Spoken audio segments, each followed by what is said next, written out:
am the expert. That pressure is too high. We are not really made open to say, I don't know. Right. We need to stay vigilant of what is popularly coming around as prevalent diagnosis. And I think thanks to social media now, there is so much awareness around. But a lot of diagnosis gets just thrown around and saying, this is this is that. Learning is never a child's responsibility. Exactly. Learning is always a teacher's responsibility. And I, as a teacher, what can I bring to the fore where I enable another person to become a better version of themselves? Hi everyone, welcome once again to another episode of the PsyK-Talk. I am your host Kirti Garg, a practicing psychologist and also the founder of the PsyK Life. Today's episode is very, very special because we would be talking about child psychology. We would be touching a lot about how school counselors work, how do they play a very important role in any child's life, and also touching upon various difficulties related to special needs children.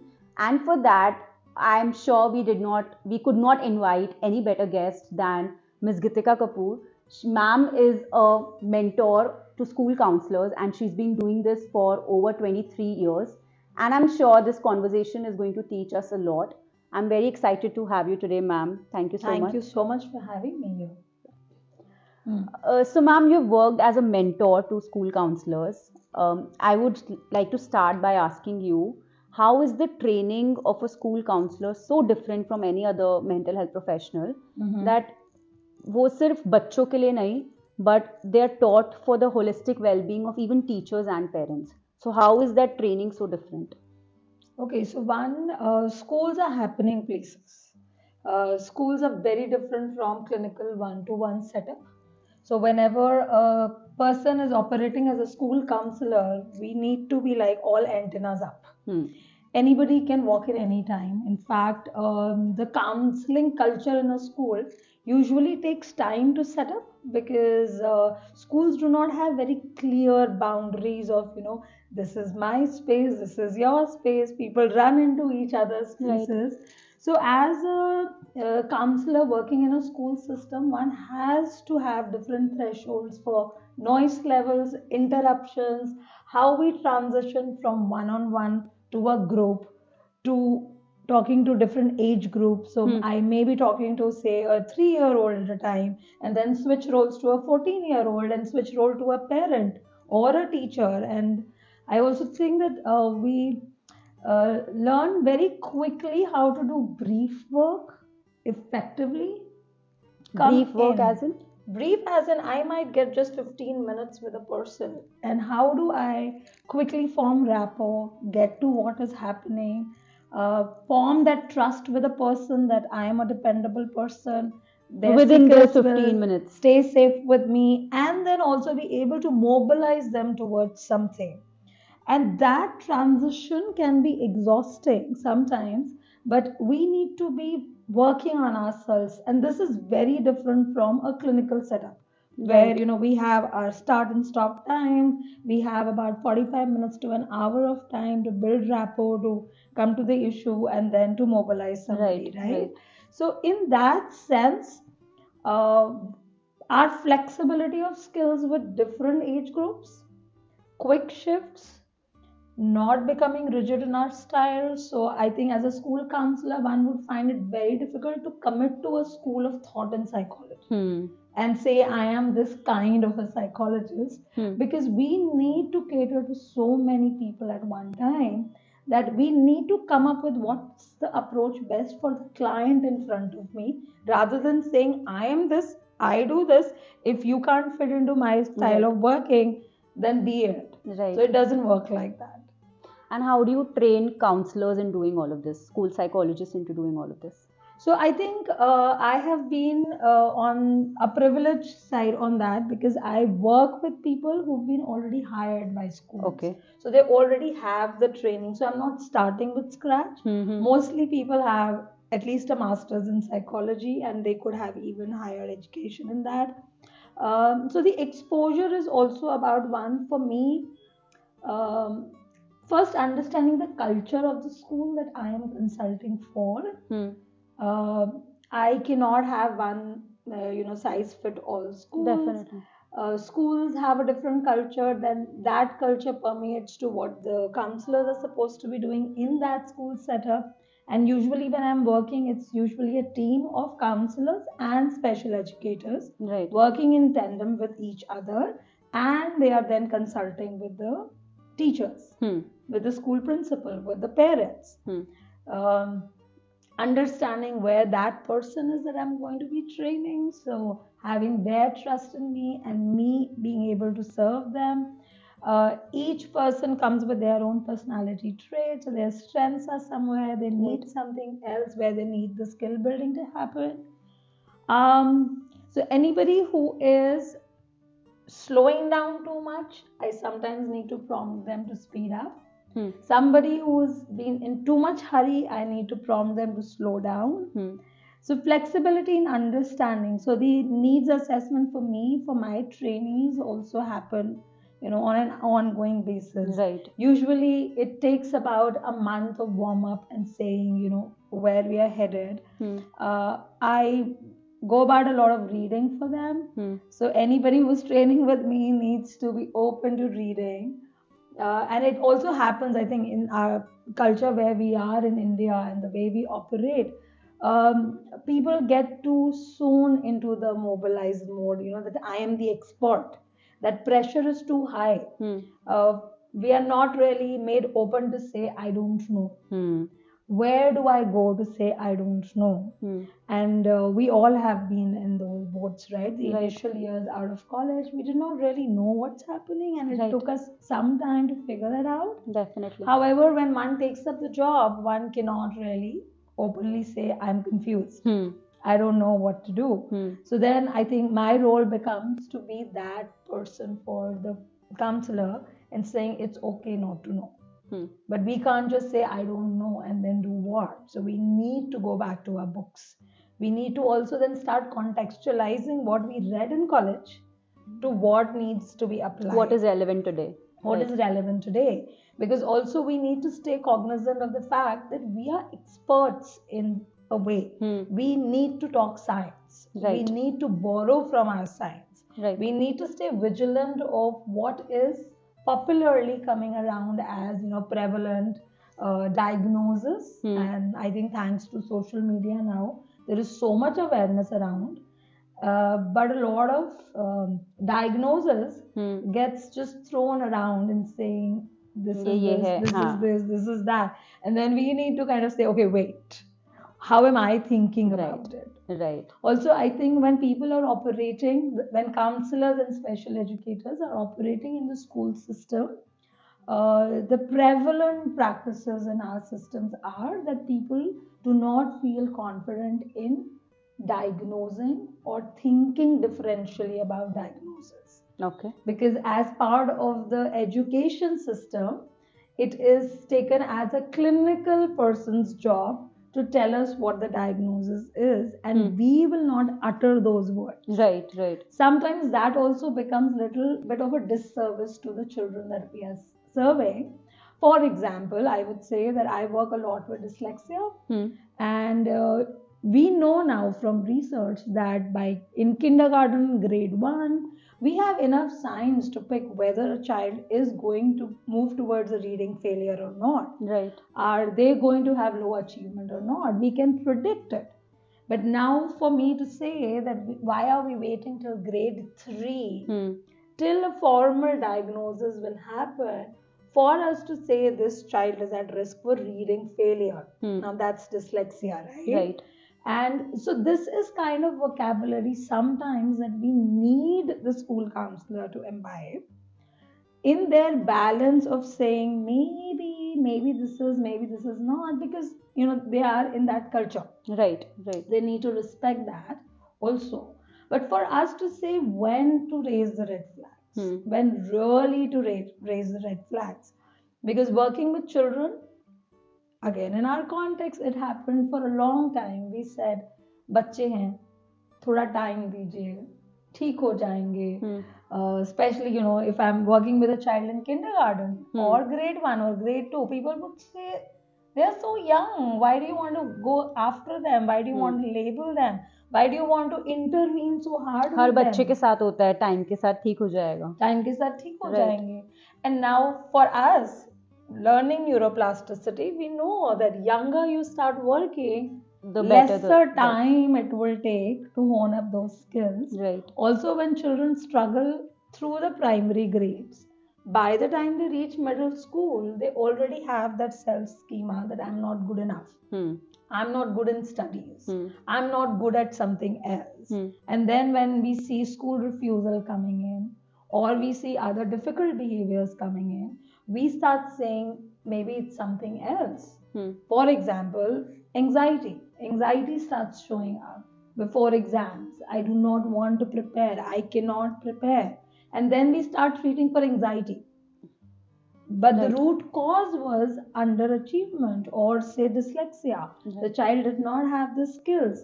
Child spent so much time not knowing how to cope with the school curriculum. But because formal schools were not in place, so now we know, till primary, a lot of schools are not having formal exams. Right. It's only in the middle school that we start having exams. When they fail at that time, they're not able to get the mark to show mastery in that. We say what happened, and we now say that child is scared about with school. So we need to start early, and we need to know. As school counselors, and my job is to say, what are you noticing? Right. Where the root cause is.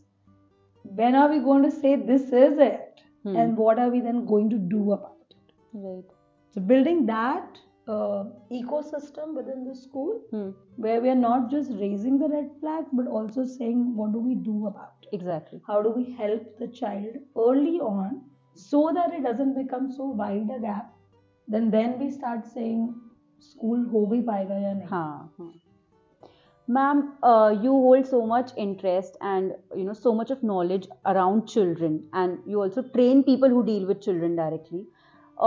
What was that one experience in your life wherein your understanding of child psychology somewhere shifted? One experience, okay. I think I would say I have seen my knowledge evolve because again, a lot of times what we read and what we apply, there is a good amount of dancing around. How do I apply? What do I use? What do I take from somewhere or not? Right. But I think when I started discovering what work was happening in applied behavior analysis, how interventions could make such a big difference in terms of what outcomes we get for a child. Really kind of, I stood up to that and I said, what is happening? That made me so curious in terms of learning, knowing how do we do that. And also when I started looking at that process to know that learning is never a child's responsibility. Exactly. Learning is always a teacher's responsibility. And I as a teacher, what can I bring to the fore where I enable another person to become a better version of themselves? Right. Knowing that technology is what psychology is giving us today, right? We know precisely how to create a learning context. How do I create a reinforcing system? How do I break a task into minor parts and know where is my child stuck? Exactly. What do I mobilize them towards? And I just do that and the student starts doing something. So again, I'll bring to dyslexia, I have had learners who in 6th grade, 7th grade are literally non-readers.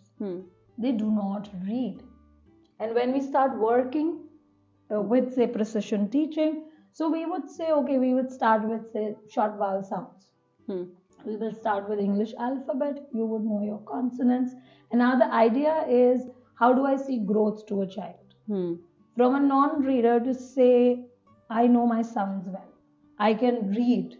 So I can say now read grade 1 passage without any errors. And I read say 100 words per minute. That's when I see confidence blooming in the child and say, oh, what did you do? And for me to say that science is out there, anyone can pick up and do it, but we have to be methodic with it. We can't randomly throw children into school curriculum and say, and do this. They can't do all of that. But the teacher needs to know the sequence and say, this is step 1. Till they want it, I cannot take them to step 2.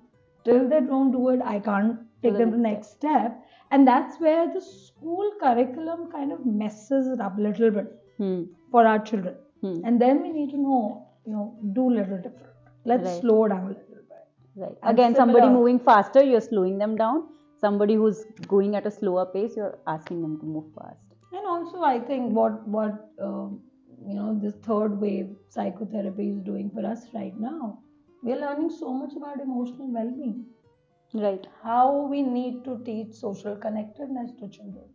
How we as adults need to learn how to cohabit with our significant others. Right. How we need to spend time in making meaningful social relationships. All of that is important. How to be the observer. And I mean, you asked me the question, what shifted child psychology for me? When I learned that we have this observing self within us. We have this ability to notice and decide what we want to do about it. And when I talk to children, as young as 7 years old, and they are able to tell me that, oh, I decided to do that. And for me to say, how did you decide? There was a voice in my head. Okay, so you have that voice. Right. When do you choose to listen to that voice? And children pick it up quickly. And they are able to then tell me that, I did not listen to my voice. I got into trouble because of it, but I'm learning to do better. Exactly. Yeah. Ma'am, what mistakes are teachers and parents, even guardians for that matter, are making today when it comes to child psychology? And all of these pointers that you mentioned about being observers and deciding when to make the decision, or how they are behaving with their partners. So where are these mistakes that are being made, knowingly, unknowingly? So one, I would say unknowingly. Okay. And that's where I find awareness makes so much of a difference. Because a lot of times, we become parents and we learn on the job. Nobody's teaching us how to be parents. Right. And for teaching also, I would say, when we do our B.Eds and everything, we really are testing the ground in the field. Right. And if you ask any teachers, B.Ed was very different. Teaching was very different. So we learn on the job, literally. What happens, I think, a lot of times, for a parent or a teacher, we become so occupied with our responsibility or our role, and we see life only from our perspective. Okay.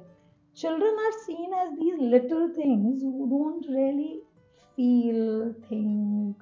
I mean, though now times have changed, we started noticing all of that. But a lot of times, when we talk to children, we are kind of talking down to them, that you do this. Why aren't you doing it? So, a common thing that would happened a lot after COVID was that children are on the screens. Now, parent is passing by their room, it's say 11 p.m. or 12 a.m. at night, and the child is on the screen. And the parent would say, what is wrong with you? सुबह school जाना है, उठ, क्या कर रहे हो तुम, सोने क्यों नहीं गए अभी तक? And it's like the child is engrossed in something, and if I have to put myself in that position, if I was so engrossed in something, and if someone would have come, क्या कर रहे हो, उठो, I would be like startled and say, क्या हुआ? So now this is general, if I am talking with my peers, I talk certain way. So if I would say, see my spouse sitting like that, I would be like, gentle and saying, sab theek hai? Why aren't you asleep? Different tone, right. Different Everything tone, would be different. and I am, taking their perspective in that what's happening, what are you thinking, is everything okay? So I'm just checking on them. And second, I talk with them as confidence that I know that you know what you're doing. But when we talk to children, we assume that they don't know stupid, anything. that they will make a wrong decision, that they don't know what they should be doing. and we actually forget that they have a voice inside them. Hmm. Right? And which is pretty reasonable. So, ma'am, aren't parents really right? Because till a certain age, we don't have the understanding of things. So, assuming that the child does not know, how is that wrong? So see now, as parent, I need to know that I stay a parent where I need to be setting tone of life, teaching them skills, like completely when the child is completely dependable of me Okay. on me Hmm. up till a certain age only, Right. right? And that shifts very gradually Hmm. to a child who starts standing up, starts understanding, starts owning up the process. Hmm. But now for us to know when is it time To withdraw and to let go right. and to enable the child Hmm. to make their own decisions, to really be that Hmm. who's in charge of their own journey, is takes a lot of awareness. Hmm. It doesn't just happen. Hmm. I mean, we meet so many old people Hmm. who've not learned to be on their own, Right. and they would still need someone to hold them, Hmm. to hold their lives together, to really have those cues in place. ये करिए, ये मत कीजिए, ये ठीक नहीं है, ये ठीक होगा. Hmm. And if they are left on their own, they really do not know how to manage. Hmm. So that's when we would really want our children, whenever they're ready, Hmm. and there are enough cues in any child's life that they're now ready. Hmm. Such as That if you leave them by themselves, sometimes it happens, mama, papa घर पे नहीं थे, and say dadu and dadi were around, and the child was a gem. hmm. They managed so well. Or say, they went to visit Masi's house, and Masi said, what a great child. He's I well wish mannered and my disciplined. child was like that. Hmm. And we are like, are you talking about my child? We do not have that child at the house. Hmm. So these are cues when we say that what is it that we are doing is kind of disrupting this child's process. Hmm. What is it that we do that they become that with us? But when we are not around, this is a different person. Hmm. Is it not something universal? I mean, and why is it universal then?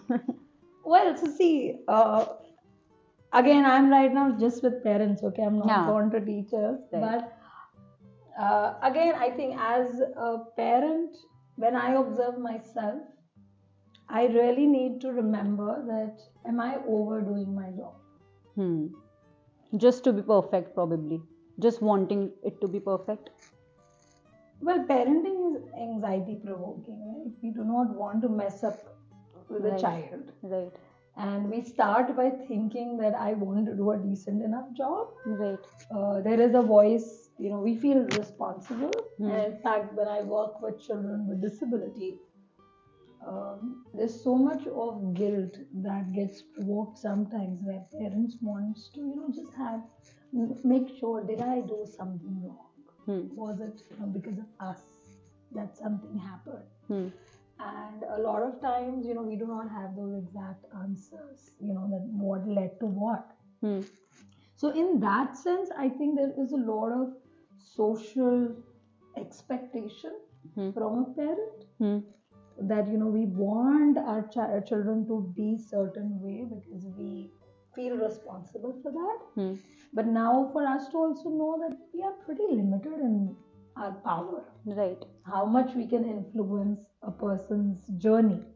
So we can do as much, but now to know that what is a fair amount of distance to be kept from where the child is and where I am. How do I mobilize a child to say, what is it that I'm doing that's working for me? So if I'm awake till 12 a.m., how is it interfering in what I want to become, where I'm headed? Okay. So if, a person wants to be certain way, I want to, what is a goal? I want to be mentally strong. Okay. I just had that conversation today with a young person, and I was like, what do you mean by mentally strong? Well, I want to be able to decide what to do and what not to do. As simple as that. It's like, and then what do you think happens? Sometimes I'm not thinking straight. Hmm. How do you think? What happens when you're not thinking straight? And that just would lead to some conversation. I'm Right. not saying dead on, Right. but sometimes I'm sleepy, or I was not alert enough, or I Hmm. did not have good night's sleep. I was like, seriously, did you notice that? Hmm. But now this is where I need to have that conversation with the child every now and then. And also, I think as parents, we are on short timetable all the time. Khane ka time, sone ka time, kaam ka time, and then we have other chores going on in Right. the house as parents. So we are kind of not that free to sit and talk. Hmm. But now, for us to say, are we really talking to our children? Hmm. We need to be talking to them. We need to be talking to family also. We need to talk to our spouses also. Right. Because again, adult lives are busy places, right? We get lost in the roles. Hmm. But now for us to say, did we have a conversation with the person? If we did not, we are going to lose touch. We are going to get disconnected. And then I am on my agenda as a parent. They are on their agenda as a child. We are going to clash. When we are going to clash, we are going to say, for children, parents are stupid. For parents, children are stupid. But then it's like, are we really talking to each other? Right. So I see my role as a counselor then to mobilize that conversation. Where I am listening to one party and I'm listening to the other party and saying, are you listening to each other? Right. And both parties are like really nice people. Sometimes I meet with a child, I'm so impressed. And when I meet with a parent, I'm super impressed. I'm like, how are you guys not talking What to is each going other? wrong? Huh? What is going on? Right. But then I also understand that with experience, I have just developed that vocabulary of talking to young people. We become experts at talking to young people. And then sometimes I'm teaching the parent, talk like that. Right. Say like this. You cannot be talking like that. Ma'am, listening to everything that you just said, it makes me somewhere summarize that should parents be questioning more as compared to giving statements to their children? And also at the same time, should they be encouraging more as compared to giving advices? That is very tricky as a parent. And as a teacher also, I think it is very tricky how much we guide and how much we need to stay with pauses. Question what you said, ask questions more. So we need to be asking more questions. Those are the conversations we'll build that you just spoke about, So, cognitive task. Today, again, another session that I'm reminded of. We were working on what is a category of a thing. So we classify objects, right? And I came to a picture of injection. Okay. And then I was like, I'm not sure which category this belongs to. And I had my student and I had the parent, because I usually do sessions with parents around. And I said, I'm not able to come up with anything. Can you tell me what category this would belong to? And then we are kind of thinking, because I was trying to formulate wo kya banega statement. And this child is challenged in terms of how much they can come up with to connect concepts. In school they are struggling. And they said, ma'am, chemist. I was like, what about chemist? And they say, ma'am, chemist की दुकान पे होता है. I was like, हाँ, ठीक बोला. Very good. So you gave me the answer. And then mother said, doctor भी तो होता है. So they said, हाँ, doctor भी होता है. Doctor भी, ma'am, doctor भी accept कर लो. So now I'm giving you this example because it took me about 30 seconds to pause. As a teacher in that context and saying, I do not want to be answering all the questions. I want you to think. I want you to think. And also as a rule, when I'm teaching the concept of category, I would do teaching fast. I would give them a lot of exemplars to understand that this is what I mean by category. Now the child has understood what categorizing means. Now they are clubbing. Now is the time I need to start pausing and see what do they come up with. Again, if they're fumbling too much, I would still give the answer. I'm not saying I'm going to make them suffer in that, Right, that pause. But for my student to stick around and say, let's stay in the process. Because that's another thing. If I'm pausing and my student walks away and says, I'm going to do something else, you sit and think.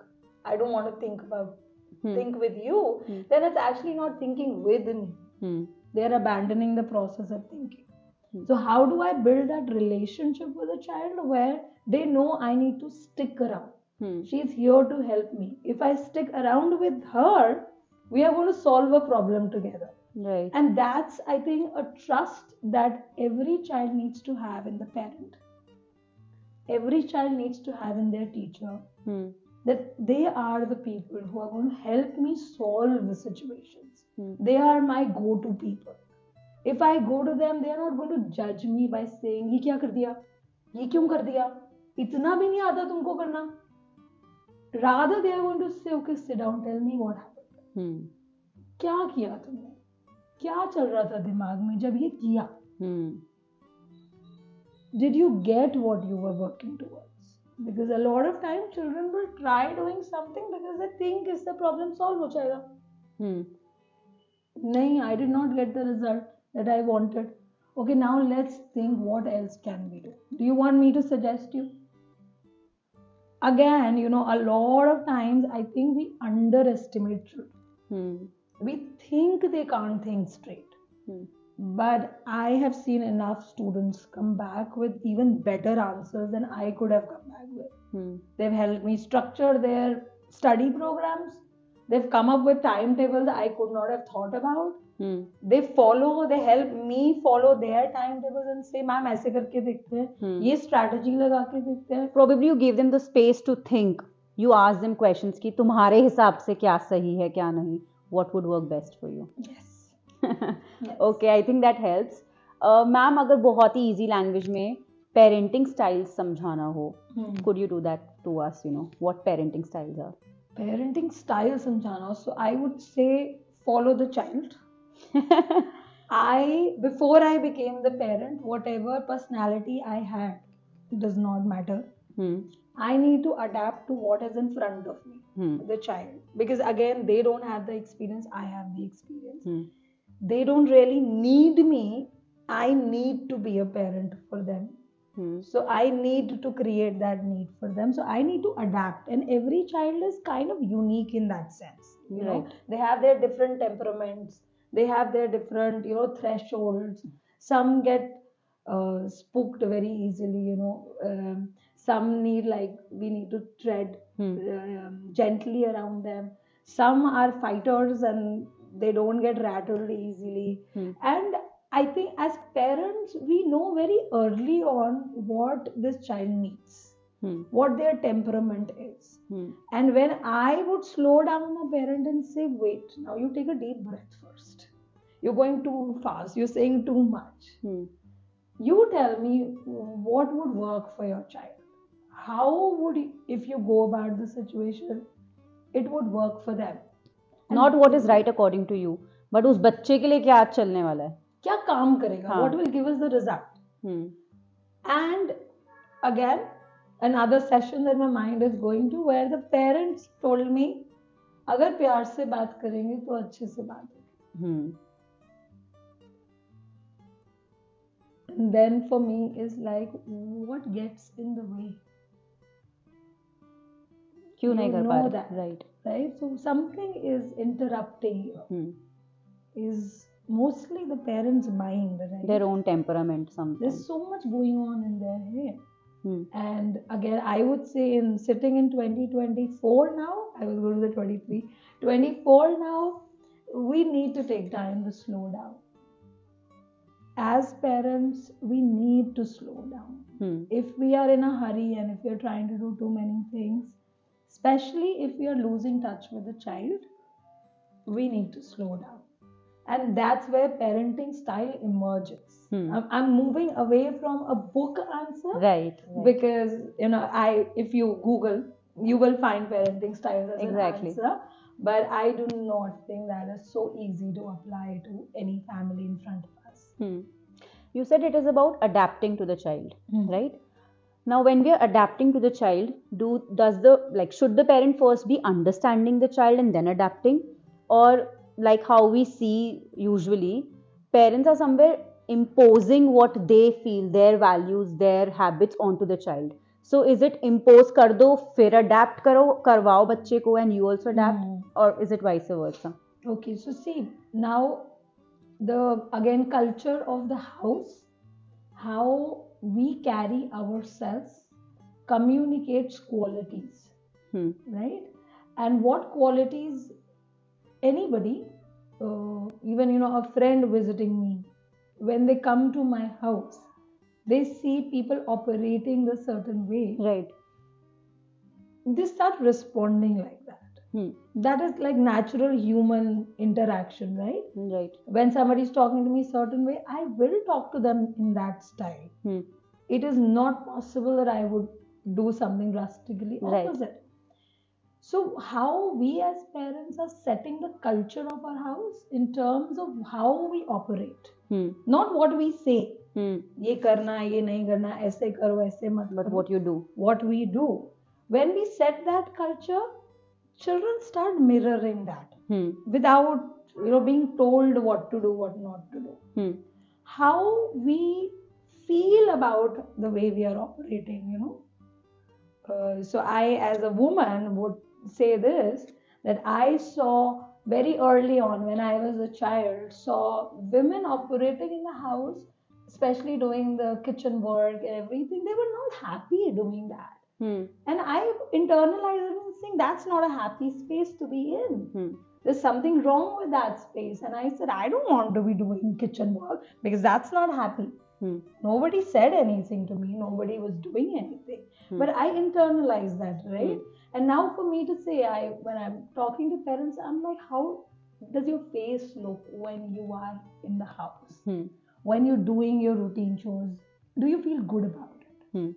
And if they're not feeling good about it, then home is a place that is not a happy place. Hmm. Papa comes from the office. He doesn't like coming to house.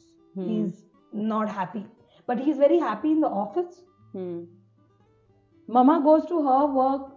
She is very happy in the workplace. She even went, out with her friends. She was very happy. She came home. She was not happy. Hmm. So now then home is becoming this place that is not a happy place to come back to. And when the child comes back home, what are we saying? Do your homework, do this, do that. And the child is also saying home is not a happy place to come back. And also stopping the child from going outside. Stay in the home. But the child now has internalized that it's not a happy place. It's not a happy place. So what do we do? So this is where, when we say, I as a parent needs to first go inwards and say, how am I operating? Hmm. Am I operating in a place which is worth imitating? Hmm. Which is worth, following? Child is going to follow, no matter what we do. Right. If I'm not worth the way, if I'm not feeling proud the way I'm operating, I need to change that. Otherwise, the child is going to mirror right back and say, this is what I'm getting, this is what you get back. So imposing, I think, never works. Doesn't work with children, doesn't work with adults. Imposing never works. Right. I think all of this was amazing, ma'am, having this conversation. I do have a special segment wherein I have jotted down some regular practices that teachers or parents indulge into, and I want to know what your opinions are about them. Okay. Whether you agree to it, disagree, what is a better alternative, whatever you have to say about it. Fine. Okay. We can start with parents putting or expecting a lot of responsibility out of their eldest child. Okay. What do you have to say? Is that a good thing or not a good thing? Okay, so you're saying this almost like a rule. Huh. And I would say let's not have pre-designed rules. Huh. We need to see what the child can take. Hmm. What sometimes the younger ones can take different things and older ones cannot. So if we are going in with a rigid rule, it's likely going to be a flop show. So let's not do that. So let's adapt first, like you Adapt said. adapt to the child. Yes. Okay. Not letting children speak in important matters at home, thinking that they don't know much. Oh, disaster. Hmm. So one, I think early on we need to have children know what is going on, what are our struggles as adults also. Hmm. Because again, when we put up a front that we are fine, you have all the problems, we don't go through Hmm. problems. When children start going their emotional turmoils, Hmm. they sometimes feel they are faulty Because they are feeling this they way. are going this way. Mama doesn't feel sad, mama doesn't feel angry, mama doesn't get irritated, Right. sort of a thing. And for us to normalize human emotions, we need to be including them. Also, problem solving through situations, so much happens in the house.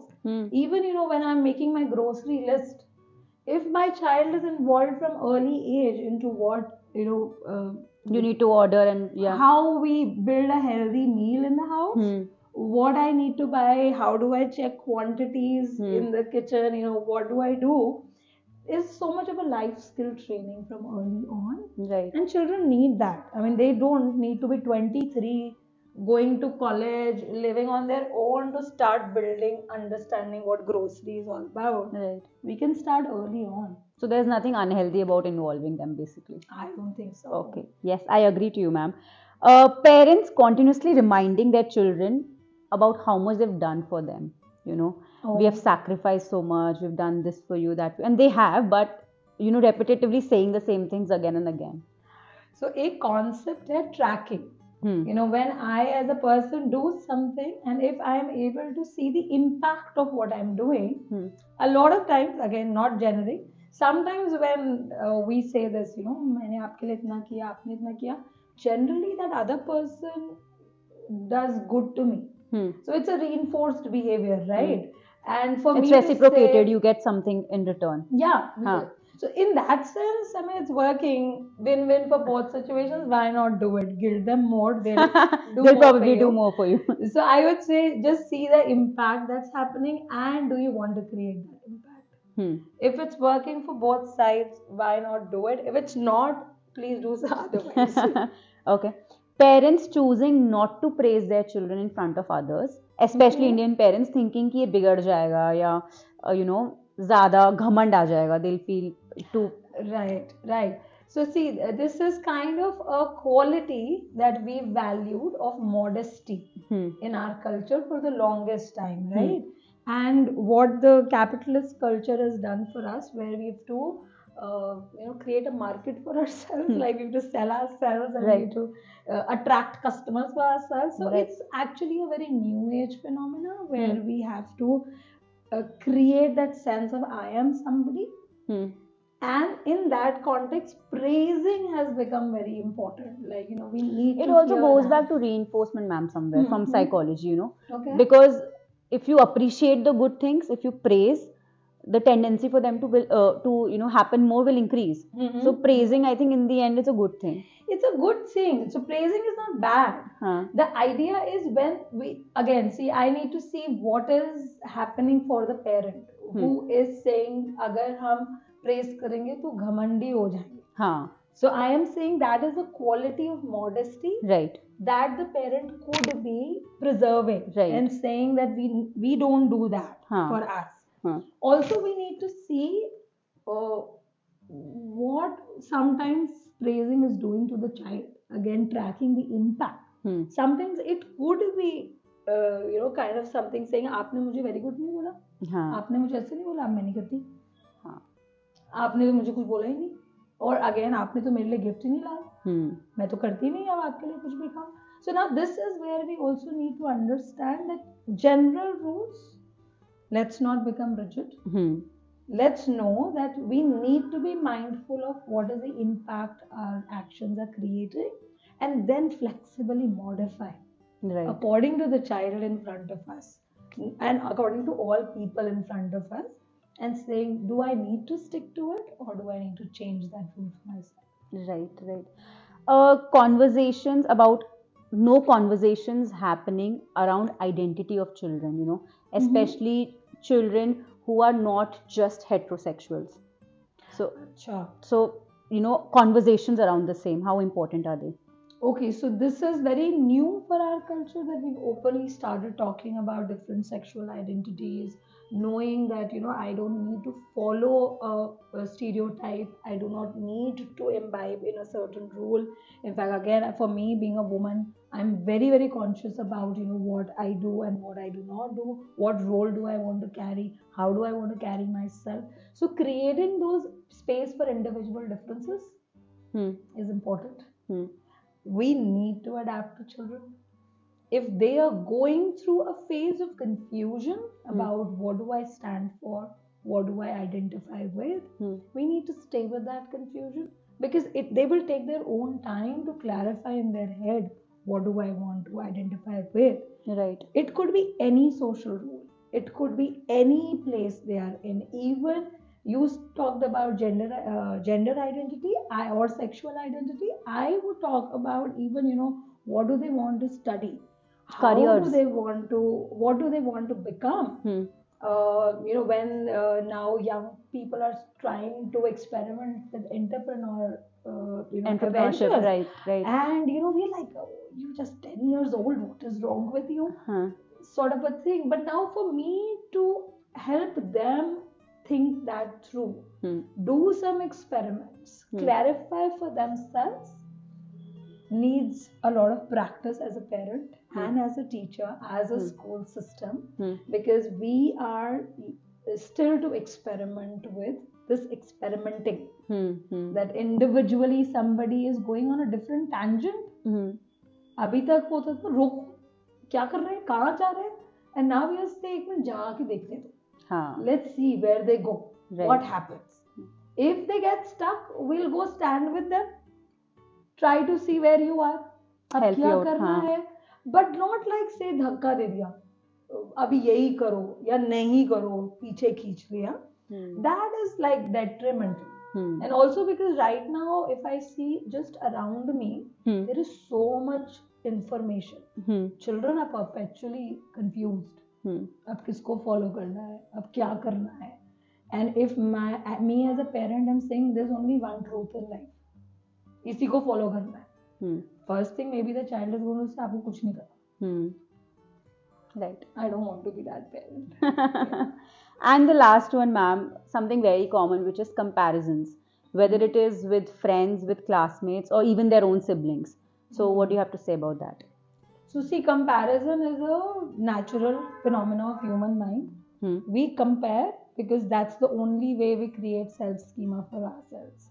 So comparison is bound to happen. It is going to happen. For everybody to say, what am I good at? What is my journey all about? Where am I going? What do I do for that? And that is a constant training that needs to start very young in life. Okay, that okay, you notice that in the other person, good. You also notice that in comparison to them, you are doing or not doing something, good. What are you about? Where are you headed? And that is a very conscious skill building that we need to do for all age groups. Comparison is going to come. Even if we are very cautious. In fact, schools, I know, have stopped giving marks, have stopped putting some grades on openly in front of children. Right. And we think that children are not noticing each other. It's not that. Children are noticing all the time. They know who's submitting first, who's submitting less, who's writing what, who's writing how many less, extra sheets. how many extra sheets. So that's like a constant natural thing we cannot do without comparison, no matter what age we are. Okay. I like how you said it's going to be there, but how you make the best of it is what is important. Absolutely. Right. Absolutely. Ma'am, last set of questions to you. You have already shared so much with us. One advice that you would like to give all the parents listening and viewing us. Just summarizing one advice. Okay, so I would say just spend time understanding the child. Don't be in a hurry. You do not need to know all the answers. It's okay not to know. Sometimes I would say just follow the child's lead. You will discover answers. So trust in that process. We'll get there. Yes. Yeah.